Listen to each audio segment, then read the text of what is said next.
तो ये है 3D प्रिंटेड ब्रशलेस मोटर। तो आज हम इसका मैक्सिमम थ्रस्ट और आरपीएम चेक करेंगे डिफरेंट स्टेटस के साथ।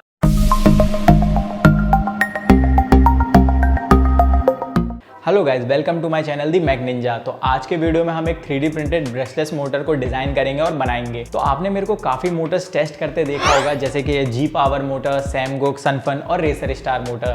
तो ये सारी मोटर्स की जो वाइंडिंग है वो डिफरेंट है इनकी एप्लीकेशंस की वजह से।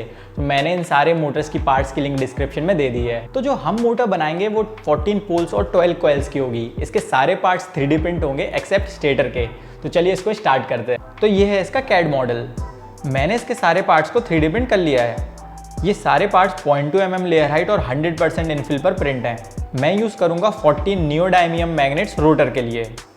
तो ये है इसका रोटर। तो इसमें ये ग्रूव्स बने हुए हैं मैग्नेट्स के लिए। तो मैंने रोटर को ऑलरेडी असेंबल कर लिया है मैग्नेट्स लगा के। तो जो मैग्नेट्स की डायरेक्शन रहेगी वो ऑल्टरनेट रहेगी, यानी नॉर्थ साउथ ऐसे। तो रोटर का जो एक्सटर्नल डायमीटर है वो है 48.5 mm। ये हैं इसके दोनों स्टेटर्स। मैंने इन दोनों स्टेटर की वाइंडिंग कर ली है। तो ये वाले स्टेटर को मैंने वाइंड किया है 0.2 mm के वायर के साथ, 4 वायर एक साथ 15 टर्न्स के साथ। और इस वाले स्टेटर को मैंने वाइंड किया है 0.5 mm वायर के साथ, सिंगल वायर 15 टर्न्स के साथ। मैंने वायरिंग की डायरेक्शन की एक डिटेल्ड ब्लॉग लिखी हुई है, लिंक डिस्क्रिप्शन में है, या फिर आप मेरी वेबसाइट विजिट कर सकते हो। तो अब मैं इन दोनों स्टेटस को टेस्ट करूँगा।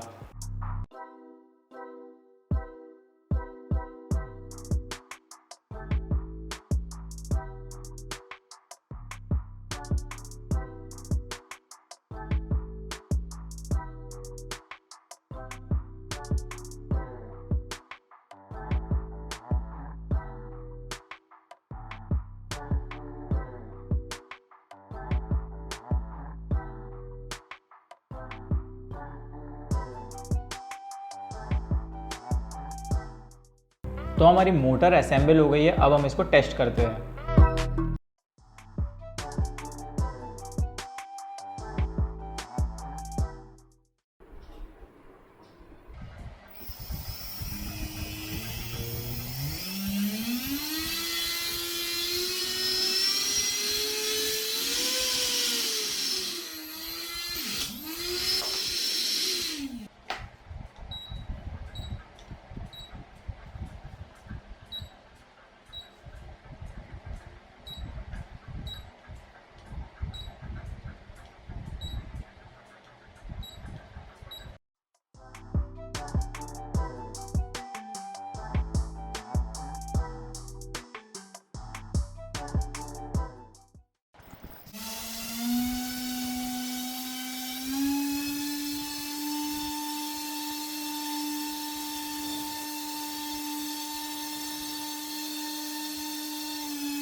तो मैंने दोनों ही स्टेटर्स को टेस्ट कर लिया है। अब मैं बात करता हूँ ऑब्जर्वेशंस की। तो सबसे पहले बात करते हैं 0.2 mm वायर वाले स्टेटर की।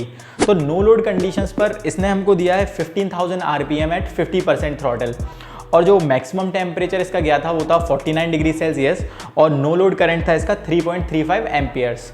जब हमने इसको 6 इंच के ट्राइब्लेड प्रोपेलर पे कनेक्ट किया तो इसने 245 ग्राम्स ऑफ मैक्सिमम थ्रस्ट दिया हमको 50% थ्रॉटल पर, और एफिशिएंसी थी 2.2, और एम्पियर्स इसने जो ड्रॉ किया वो है 6.6 एम्पियर्स, और जो मैक्सिमम टेम्परेचर इसका गया था वो था 48 डिग्री सेल्सियस। जब हमने इसको 10 इंच के 1085 प्रोपेलर्स पे कनेक्ट किया तो इसने 440 ग्राम्स ऑफ मैक्सिमम थ्रस्ट दिया एट एन एफिशिएंसी ऑफ 2.46, और जो करंट इसने ड्रॉ किया वो था 11.27 एम्पियर्स, और जो इसका मैक्सिमम टेम्परेचर गया था वो था 52.6 डिग्री सेल्सियस। तो इसका जो लिमिट था टेम्परेचर का वो अप्रॉक्स 45 से 52 के अराउंड था। अब हम बात करते हैं 0.5 mm वायर वाले स्टेटर की। तो नो लोड कंडीशंस पर इसने 11,300 RPM दिया था हमको 50% थ्रॉटल पर, और जो मैक्सिमम टेम्परेचर इसका गया था वो था 49.1 डिग्री सेल्सियस, और जो करंट इसने ड्रॉ किया था वो था 2.58 एम्पियर्स। जब हमने इसको ट्राइब्लेड प्रोपेलर के साथ कनेक्ट किया था 6 इंच के साथ तो इसने मैक्सिमम थ्रस्ट दिया था 235 grams at an efficiency of 2.59, और इसने जो मैक्सिमम करंट ड्रॉ किया था वो था 5.65 एम्पियर्स, और इसका मैक्सिमम टेम्परेचर गया था 45.2 डिग्री सेल्सियस, जो कि दोनों ही कंडीशन में अगर देखा जाए तो 0.5 mm वाला थोड़ा सा कूल डाउन था as compare to 0.2 mm wire वाले स्टेटर के। और जब हमने इसको 10 इंच के प्रोपेलर के साथ कनेक्ट किया था तो इसने हमको मैक्सिमम थ्रस्ट दिया वो 466 ग्राम्स और एट एन एफिशिएंसी ऑफ 2.76, और जो करंट ड्रॉ करा था वो था 10.79 एम्पियर्स, और जो इसका मैक्सिमम टेम्परेचर था वो था 52.2 डिग्री सेल्सियस। तो सारी कंडीशंस में जो हमारा 0.5 mm वायर वाला स्टेटर था वो उसने बेटर परफॉर्मेंस दी 0.2 mm वायर वाले स्टेटर के कंपैरिजन में। इसका टेम्परेचर भी कम था, इसने करंट्स भी कम ड्रॉ किया था, और इसने मैक्सिमम थ्रस्ट दिया था, और एफिशिएंसी भी अच्छी थी। तो मैं नो डाउट इस वाले स्टेटर को यूज़ करूँगा 0.5 mm वायर वाले के अपने आगे के प्रोजेक्ट्स के लिए। तो मैंने इस मोटर को सिर्फ 50% थ्रॉटल पर टेस्ट किया था। मैंने इसको सेफ्टी रीजंस की वजह से ऐसा करा था, क्योंकि जितना ज़्यादा इसका आरपीएम बढ़ेगा उतने ही ज़्यादा इसके चांसेस बढ़ेंगे टूट के फिकने के। बट कोई ना, ये तो अभी अपना फर्स्ट प्रोटोटाइप है ना, और अभी मेरे को इसके काफ़ी ग्लिचेस सॉल्व करने हैं। जैसे कि ये जो मोटर और जैसे ये स्टेटर और जो मैग्नेट के बीच का जो गैप है इसको कम करना है, ये जो बेरिंग बाहर निकल रही है इसको अंदर करना है, और नेक्स्ट टाइम इसके बाहर ये जो केसिंग है प्लास्टिक की ये इसको मेटल का कर देंगे, और फिर अपन टेस्ट करेंगे इसको 100% थ्रॉटल पर। वैसे मैंने ये प्रोजेक्ट लॉकडाउन में स्टार्ट करा था 2020 में, और फिर बीच में बंद कर दिया था, और अब जाके ख़त्म हुआ है। तो गाइज अगर आपका कोई भी सजेशन है इस मोटर के रिगार्डिंग तो आप डेफिनेटली कमेंट सेक्शन में लिख सकते हो। सो गाइज अगर आपको ये वीडियो इन्फॉर्मेटिव और अच्छा लगा हो तो लाइक, शेयर, सब्सक्राइब, कमेंट और बेल आइकन को भी दबा देना। और गाइज अगर चैनल की बात करूं तो ये चैनल 3D प्रिंटिंग, रोबोटिक्स और एविएशन से रिलेटेड है। So thank you guys for watching it. अब मिलते हैं नेक्स्ट प्रोजेक्ट के साथ।